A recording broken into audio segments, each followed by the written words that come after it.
Salut les investisseurs, dans cette vidéo, on va analyser ensemble un dossier qui m'a été demandé dans le canal Telegram, où pour le rejoindre, il y a le lien qui se trouve dans le commentaire épinglé de cette vidéo. Pensez à vous abonner à la chaîne si ce n'est pas déjà fait, et on commence tout de suite avec cette analyse. Donc là, on va étudier Danieli, qui est une société italienne qui est spécialisée dans la production d'usines pour les aciéristes, donc tout ce qui est actif, immobilisé pour les aciéristes. Elle est dans le fonds Europe de Indépendance AM.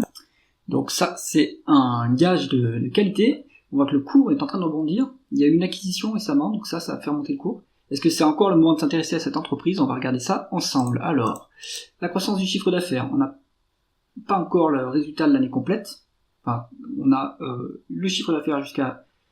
Alors, en fait, non, c'est que l'entreprise publie en décalé. Donc, elle est sur un exercice décalé, elle clôt son exercice le 30 juin. On a eu 6% de croissance sur 2024, un exercice décalé. Bon, on voit que la croissance décélère un petit peu, mais l'entreprise fait également des acquisitions. On n'a pas la valeur de l'acquisition qui a été réalisée dernièrement, mais on voit qu'il y a un petit peu d'acquisition, mais rien de fantastique non plus. Une croissance qui est à 4%. Donc qui est plutôt moyennement faible, hein, enfin modéré comme croissance. Bon, c'est positif, c'est le principal. On va aller regarder les marges. Alors, les taux de marge. En taux de marge brut, on est proche de la médiane, à 49%, ça baisse un petit peu, donc ça c'est dommage, c'est-à-dire qu'on perd le pouvoir de fixation des prix. Pourtant la croissance est en augmentation, donc là c'est peut-être des problèmes commerciaux, peut-être une concurrence accrue. Peut-être que l'entreprise est en train de perdre de part des marchés malgré la croissance de son chiffre d'affaires. Parce que même si on a une croissance, mais si on croît moins vite que le marché, ben on perd des parts de marché. Et si on perd des parts de marché, eh bien on a moins de pouvoir de fixation des prix.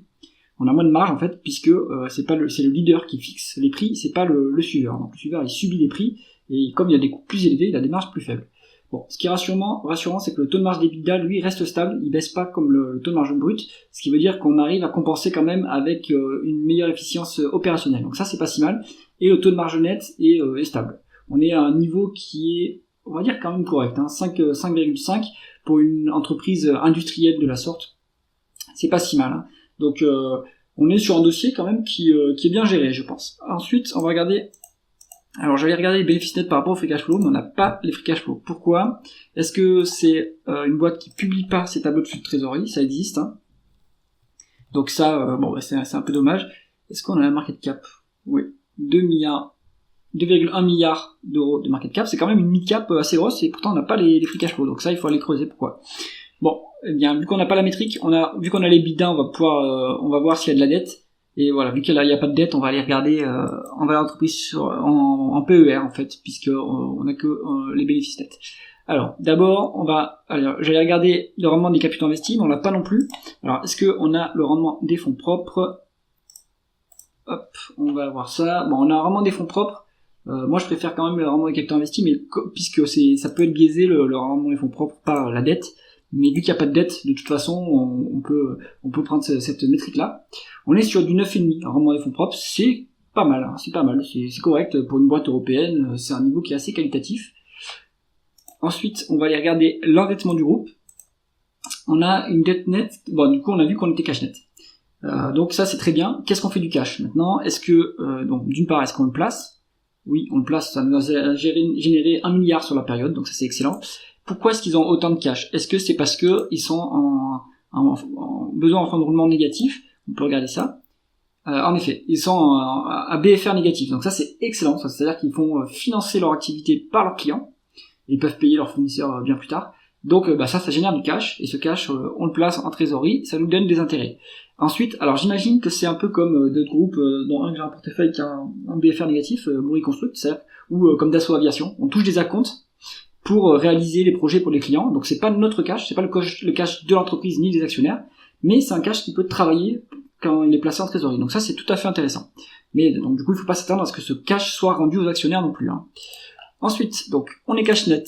Est-ce qu'on rémunère l'actionnaire? On peut aller regarder ça. On a un dividende de 23 millions qui est payé. On a vu que la market cap était à 2 milliards.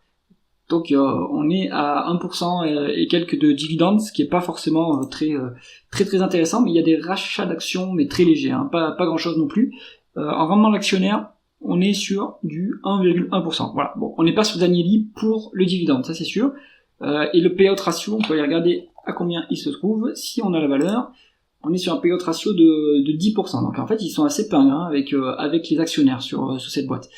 Ça mériterait qu'on pourrait verser un dividende plus important quand même. Là, c'est franchement radin. Alors, on a vu ça, donc on n'a pas de rémunération correcte de l'actionnaire. Est-ce qu'on est sur ce dossier pour ça? Je ne pense pas. On est plutôt sur le dossier pour la valorisation. On est sur 8,8 en termes de price earning, la médiane à 12,7. Donc on a une décote de 40 à 50%. Et ça, c'est excellent. Est-ce qu'on a des prévisions? Oui, on a des prévisions pour les bénéfices des 12 prochains mois. Là, on n'est pas décoté. Donc là, il faut s'attendre à ce que en fait, il y a une faible croissance des bénéfices pour l'année prochaine, d'après les prévisions des analystes. Mais peut-être que les analystes se trompent sur le secteur. Après, l'acier en Europe, c'est compliqué, mais ça s'améliore. On a vu dans les publications de Jacques Metals, d'ArcelorMittal, d'Aperam et compagnie, que on va commencer à avoir un plancher sur les prix. On a déjà dépassé le plancher sur les prix. Le plancher a été sur l'acier a été dépassé en juillet 2024.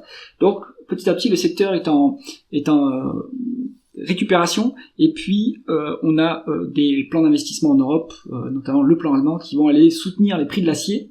Donc c'est pas si mal que ça. Danieli va dépendre de la dépense en capital des aciéristes, évidemment, et si les aciéristes commencent à retrouver des niveaux de prix intéressants, ils vont commencer à réinvestir dans leur appareil productif. Donc ça sera positif pour l'entreprise. Conclusion de l'analyse sur Danieli. Globalement, moi je suis plutôt positif sur le secteur de l'acier. Moi je suis exposé via Jacques Metals, mais on peut s'exposer via Danieli, pourquoi pas. Après, est-ce qu'il y a une décote? On pourrait regarder s'il y a une décote supplémentaire sur les actifs tangibles. Sur ce genre de dossier, on aime bien aussi avoir une décote sur actifs tangibles. Ça permet d'avoir une marge de sécurité supplémentaire. Si on regarde ça, on est décoté de 20%. Donc là, il y a une marge de sécurité supplémentaire. Ça, c'est vraiment pas mal. Donc, bon petit dossier.